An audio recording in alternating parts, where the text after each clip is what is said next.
Welcome to Opera Man Dallas. I am reviewing the Metropolitan Opera's 2016 production of Bizet's The Pearl Fishers, starring Diana Damrau. See the description for details about the opera. Bizet was 25 years old when he wrote this opera. The opera opens with a tranquil overture, not the blazing, familiar overture like Carmen. There are no familiar arias in this opera. However, the music is beautiful, the arias are beautiful, and you will see that this opera is a pearl of great price and grow to love it. We see the fishing village where the fishermen live. They are about to have an election for their president. The baritone, Zurga, wants the job. Like any good politician, he's handing out cash to the voters. There are 100 votes cast. The challenger gets 51 votes. Zurga gets 5,049 votes and wins the election.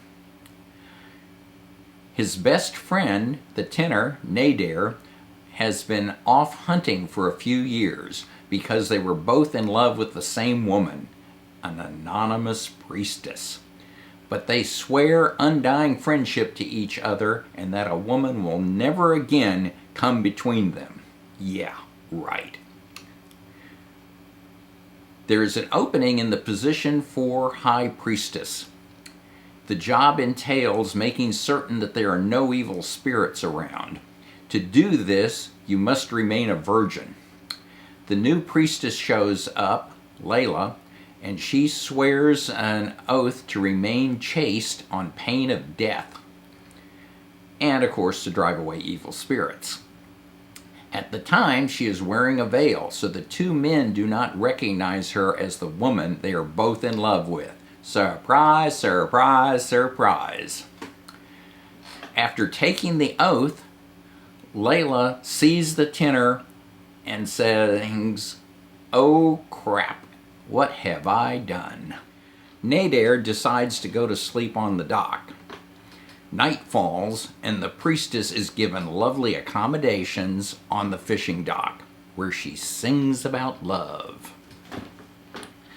Nadir figures out that she is the one he's got the hots for. They decide to make out on the dock. No one will see us here. They are caught by the high priest, who accuses Leïla of breaking her vow of chastity. Leïla is unveiled, although most of her clothes was already off. Zurga is furious at the betrayal and condemns the both of them to death. Act 2. Zurga is concerned that he may have been a little too hasty in his decision to kill his best friend.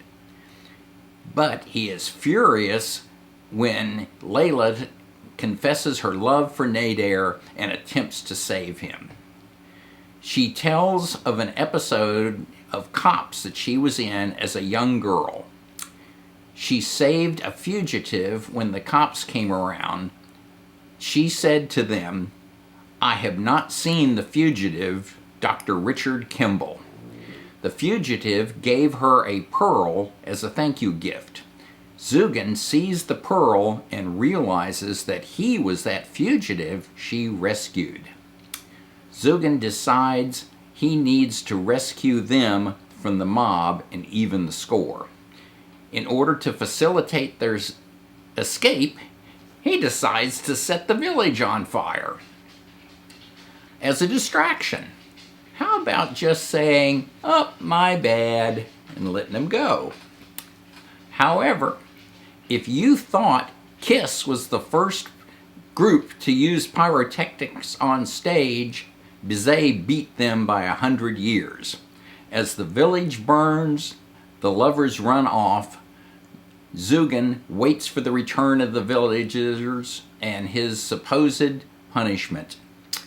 Meanwhile, the curtains catch fire, the audience runs out the doors. Now that is an action-packed drama ending.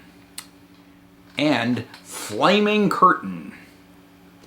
I hope you have enjoyed today's review of Bizet's opera, The Pearl Fishers.